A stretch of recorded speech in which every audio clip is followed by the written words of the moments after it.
Naiuwi na po ang labi ni Julie B. Ranara, ang OFW na ginahasa, nabuntis at sinagasaan umano sa Kuwait. Isa sa ilalim sa autopsy ang kanyang labi alinsunod sa kahilingan ng kanyang pamilya. Saksi live, si Jamie Santos. Jamie?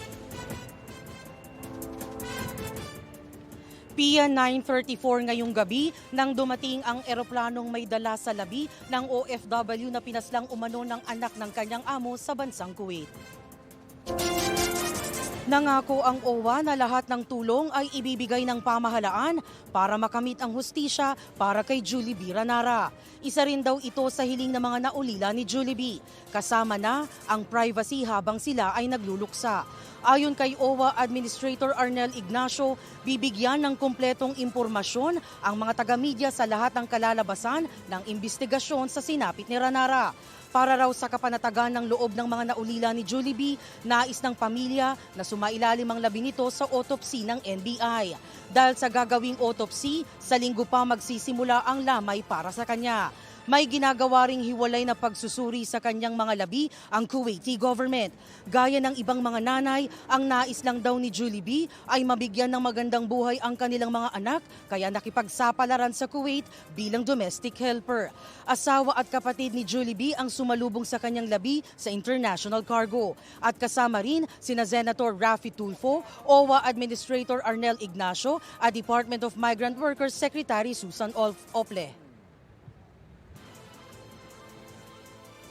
Privacy ang hinihingi ngayon ng pamilya ni Julie B. Ranara sa pag-uwi ng kanyang labi sa bansa. The family gave me permission to also share with you the information that they have requested an autopsy once the remains arrive. So magkaka-autopsy din dito sa Pilipinas to be done, I think, by the NBI. So kaya Sunday na yung start ng wake. Ang lamay tatagal ng 2 linggo para mabigyan ng panahon ang mga kaanak sa probinsya na makadalo. Sa isang sulat, nagpaabot ng pakikiramay ang Kuwaiti Ambassador to the Philippines at nangakong makakamit ang hustisya para sa OFW na sinasabing ginahasa, nabuntis, sinagasaan at natagpo ang sunog sa disyerto. Ipinatatawag na rin ng OWA ang Catalyst Recruitment Agency, ang lokal na ahensyang nag-recruit kay Ranara, pati ang kinatawan ng Platinum International Office, ang foreign recruitment agency sa Kuwait. Sinusubukan naming kunin ang kanilang panig. In this case, nakapagsabi si Julie B yung fears niya about the son during a phone call last Friday, no, with the family. Ang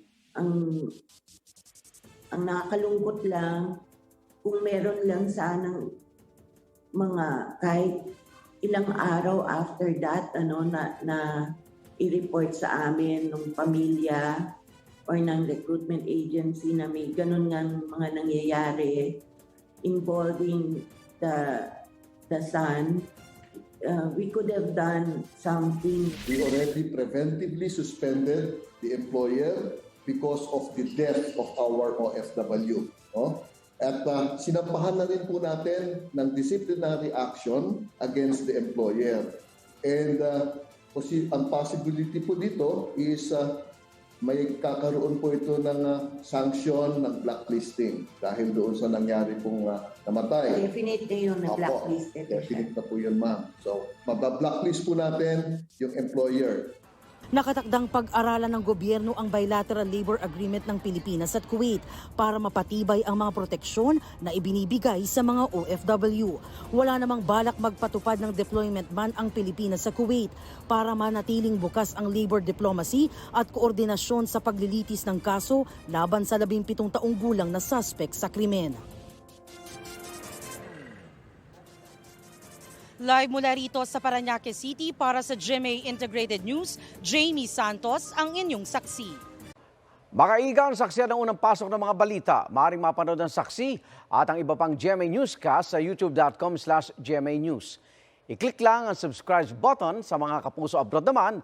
Maaari po kaming masubaybayan sa GMA Pinoy TV at www.gmanews.tv.